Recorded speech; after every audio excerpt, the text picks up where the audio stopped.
नमस्कार, फाइटर समाचार में आपका स्वागत है। पेश आज 7 जून शाम 7 बजे राजस्थान की खास खबरें। लोकसभा चुनावों में कई दिग्गजों के क्षेत्र में उलटफेर देखने को मिला। भजनलाल सरकार के 6 मंत्रियों के इलाकों में बीजेपी उम्मीदवार पिछड़ गए। कृषि मंत्री किरोड़ी लाल मीणा, खाद्य मंत्री सुमित गोदारा, गृह राज्य मंत्री जवाहर बेडक, मंत्री के बिश्नोई, गजेंद्र सिंह खेमसर, मंजू भागमार बीजेपी को अपने ही इलाकों में जीत नहीं दिलवा पाए। 30 भाजपा विधायक भी अपने इलाकों में लीड नहीं दिला पाए। वहीं 23 कांग्रेस विधायकों के क्षेत्र में भाजपा के लोकसभा उम्मीदवार लीड ले गए। पूर्व सीएम अशोक गहलोत की सरदारपुरा सीट से केंद्रीय मंत्री गजेंद्र सिंह शेखावत जीते। यहां से कांग्रेस उम्मीदवार करण सिंह उचियारडा को कम वोट मिले। जयपुर ग्रामीण की 8 में से 7 सीटों पर बीजेपी के राव राजेंद्र सिंह हारे। मंत्री राज्यवर्धन सिंह की सीट झोटवाड़ा पर 80,000 के मार्जिन ने 7 सीटों को हार को पाट दिया। कोटपुतली, विराटनगर, जमवा, रामगढ़ और बानसूर सीटों पर बीजेपी विधायक हैं। यहां बीजेपी को कांग्रेस से कम वोट मिले।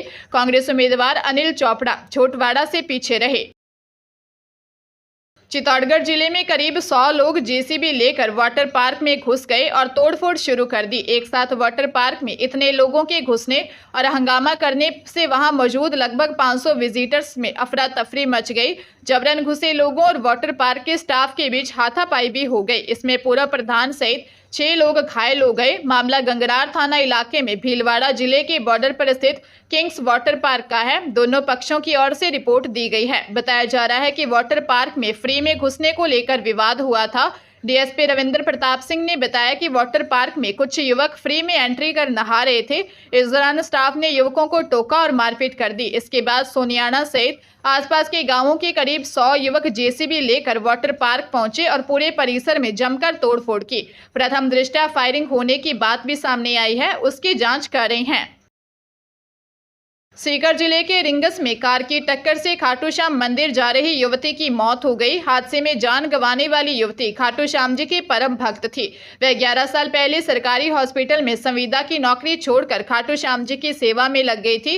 वह हर दिन पद यात्रा करके खाटू श्याम जी को ध्वजा चढ़ाने जाती थी। हादसा रिंगस में खाटू श्याम जी सड़क मार्ग पर हुआ। एसआई दीप्ति रानी ने बताया कि 35 वर्षीय आरती टांक मूल रूप से अजमेर की रहने वाली थी। फिलहाल रिंगस में वृंदावन धर्मशाला में रहती थी। रिंगस के खाटू श्याम जी मोड़ पर बाबा श्याम के ध्वज की पूजा अर्चना करके पद यात्रा पर जा रही थी। रिंगस से 6 किलोमीटर दूर लाखनी टोल प्लाजा से 600 मीटर आगे निकलते ही रिंगस की ओर से आ रही स्विफ्ट कार से टक्कर हो गई। आरती की मौके पर ही मौत हो गई।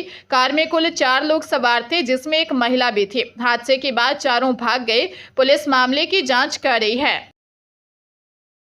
केंद्रीय माध्यमिक शिक्षा बोर्ड ने स्कूलों को अपनी आंतरिक मूल्यांकन प्रक्रियाओं की समीक्षा करने की सलाह दी है। बोर्ड ने एक एडवाइजरी जारी कर बताया कि सीबीएसई रिजल्ट में स्टूडेंट्स के प्रैक्टिकल और थ्योरी मार्क्स के बीच बड़ा अंतर सामने आया है, जिसके बाद सीबीएसई ने कुछ एफिलिएटेड स्कूलों को फिर से प्रैक्टिकल एग्जाम का इंटरनल असेसमेंट करने को कहा है। सीबीएसई सचिव हिमांशु गुप्ता के अनुसार सीबीएसई बोर्ड को एडवांस्ड आर्टिफिशियल इंटेलिजेंस के माध्यम से रिजल्ट में कुछ गड़बड़ियां मिली हैं। बोर्ड ने पिछले वर्षों के परिणाम के आंकड़ों के आधार पर सीबीएसई से एफिलिएटेड 500 स्कूलों में कुछ विषयों के 50% से अधिक स्टूडेंट्स के प्रैक्टिकल में ज़्यादा और थ्योरी में कम मार्क्स पाए हैं। बोर्ड ने नोटिस जारी कर स्कूलों से कहा है कि प्रैक्टिकल परीक्षाओं में गहन मूल्यांकन की आवश्यकता है।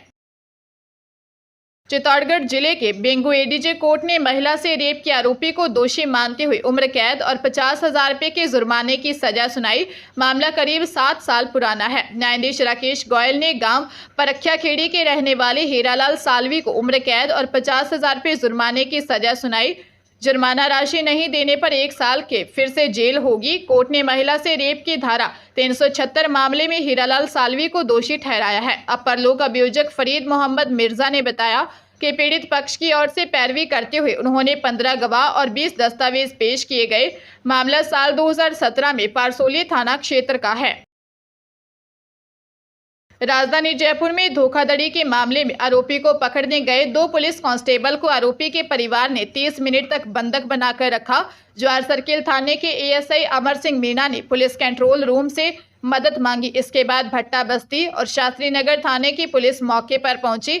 बंधक बनाए गए दोनों कांस्टेबल को छुड़ाया। इसी बीच आरोपी पुलिस को चकमा देकर मौके से भाग निकला, जिस पर पुलिस ने आरोपी नवल डंगाचिया के बेटे राघव को हिरासत में ले लिया। एएसआई अमर सिंह ने बताया कि आरोपी नवल के खिलाफ थाने में 75 लाख रुपए की धोखाधड़ी का मामला दर्ज है। नवल को कई बार थाने बुलाया लेकिन वह नहीं आया। इस पर टीम आरोपी के घर पहुंची, जहां आरोपी ने पुलिसकर्मियों के साथ गाली गलौज की और एएसआई अमर सिंह को वर्दी उतरवाने की धमकी दी। इस दौरान आरोपी घर की ओर भाग गया। कांस्टेबल लोकेंद्र और आसाराम भी आरोपी के साथ साथ उसके घर में घुसे। आरोपी ने दोनों कांस्टेबल को कमरे में बंद किया और खुद पीछे के दरवाजे से भाग निकला। फिलहाल पुलिस मामले की जांच कर रही है। जेम्स एंड ज्वेलरी के लिए पूरी दुनिया में मशहूर जयपुर में यूएस की महिला को 6 करोड़ रुपए की नकली ज्वेलरी बेचने का मामला सामने आया है। नकली ज्वेलरी बेचने वाले ज्वेलर्स गौरव सोनी और पिता राजेंद्र सोनी फरार हैं। दोनों ने चांदी की चेन पर सोने की पॉलिश और 300 रुपए वाले मोजोनाइट स्टोन को लाखों रुपए का डायमंड नेचुरल बताकर बेचा। इससे फर्जी सर्टिफिकेट भी दिलवा दिया। पुलिस ने फर्जी सर्टिफिकेट जारी करने वाले नंद किशोर को गिरफ्तार कर लिया है। एडीसीपी बजरंग सिंह ने बताया कि यूएस की चेरिश ने 18 मई को मानक चौक थाने में दी रिपोर्ट में बताया कि वह जयपुर में ज्वेलरी खरीदकर यूएस में व्यवसाय करती है। 2022 में गौरव सोनी से परिचय हुआ। उससे 2 साल में 6 करोड़ से ज्यादा की ज्वेलरी खरीदी। अप्रैल में यूएस में लगी एग्जीबिशन में जांच कराने पर ज्वेलरी नकली निकली। गौरव के खिलाफ लुकआउट नोटिस भी जारी करवा दिया है। डूंगरपुर जिले में एक पिता ने कमरे में बंद कर अपनी बेटी के साथ ही दुष्कर्म किया। मां, बहन और पड़ोसी दौड़कर आए और बेटी को छुड़ाने की कोशिश की, लेकिन बाप नहीं माना। बाद में परिवार के लोगों ने उसे कमरे में ही बंद कर दिया। बिछीवाड़ा थाना अधिकारी कैलाश सोनी ने बताया, 19 साल की एक लड़की ने मां और गांव के सरपंच के साथ थाने पहुंचकर दर्ज करवाई रिपोर्ट में बताया कि वह 10वीं कक्षा में पढ़ाई करती है। वह, उसकी छोटी बहन और पिता घर पर अकेले थे। पिता ने उसे घर के एक कमरे में बंद कर दुष्कर्म किया। पुलिस मामले में गिरफ्तार आरोपी से पूछताछ कर रही है। दौसा जिले से गुजर रहे जयपुर आगरा नेशनल हाईवे पर स्लीपर बस पलटने से 17 यात्री घायल हो गए। हादसा मेहंदीपुर बालाजी थाना क्षेत्र में आंतरहेड़ा गांव के पास हुआ। बस वृंदावन से पुष्कर जाते वक्त अनियंत्रित होकर पलट गई। अचानक हुए हादसे में बस में सवार यात्रियों में चीख पुकार मच गई। आसपास के लोग मौके पर पहुंचे और पुलिस को हादसे की सूचना दी। इसके बाद घायलों को इलाज के लिए सिकराई अस्पताल में भर्ती करवाया गया। पुलिस ने बताया कि हाईवे पर आंतरहेड़ा गांव के पास वृंदावन से पुष्कर जा रही एक स्लीपर यात्री बस अनियंत्रित होकर सड़क किनारे पलट गई। हादसे में घायल हुए सभी यात्री भीलवाड़ा जिले के गुलाबपुरा व शाहपुरा क्षेत्र के रहने वाले हैं, जो मथुरा वृंदावन से धार्मिक यात्रा कर वापस लौट रहे थे। पुलिस हादसे के कारणों की जांच में जुटी है। बाड़मेर जिले की डीएसटी टीम और सैडवा थाना पुलिस ने संयुक्त एक तस्कर के घर को चारों तरफ से घेरकर दबिश दी। कार्रवाई में बड़ी संख्या में डोडा पोस्त अफीम का दूध बरामद हुआ है, जिसकी अनुमानित कीमत 71 लाख रुपए आंकी गई है। पुलिस ने जयकिशन बिश्नोई निवासी सोनड़ी सैडवा, उसका साला छोगाराम बिश्नोई, खरीदार जोगाराम जाट व गोपाल जाट निवासी सारला सैडवा को गिरफ्तार किया है।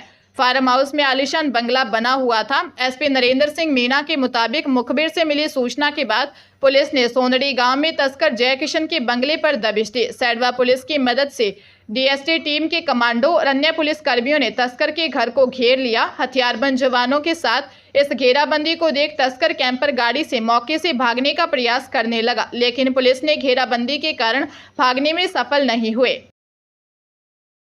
राजस्थान माध्यमिक शिक्षा बोर्ड के नाम से एक्स अकाउंट पर फर्जी आईडी बनाने का मामला सामने आया है। मामले में बोर्ड सचिव ने अजमेर एसपी को अलग अलग फर्जी आईडी की लिस्ट भेजकर शिकायत दी है।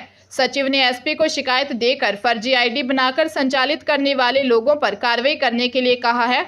बोर्ड सचिव कैलाश चंद शर्मा ने बताया कि बोर्ड के नाम से एक्स अकाउंट पर फर्जी कई आईडी क्रिएट कर पोस्ट करने का मामला उनके संज्ञान में आया था। इसके बाद मामले में इसकी गंभीरता को देखते हुए उन्होंने शिकायत अजमेर एसपी देवेंद्र बिश्नोई को भेजी है। शिकायत भेजकर फर्जी अकाउंट बनाने वाले लोगों पर कार्रवाई करने के लिए कहा है। पुलिस मामले की जांच में जुटी है। सचिव ने बताया कि बोर्ड का कोई भी ऑफिशियल अकाउंट एक्स पर नहीं है, जिस कारण कई लोग फर्जी अकाउंट बना रहे हैं।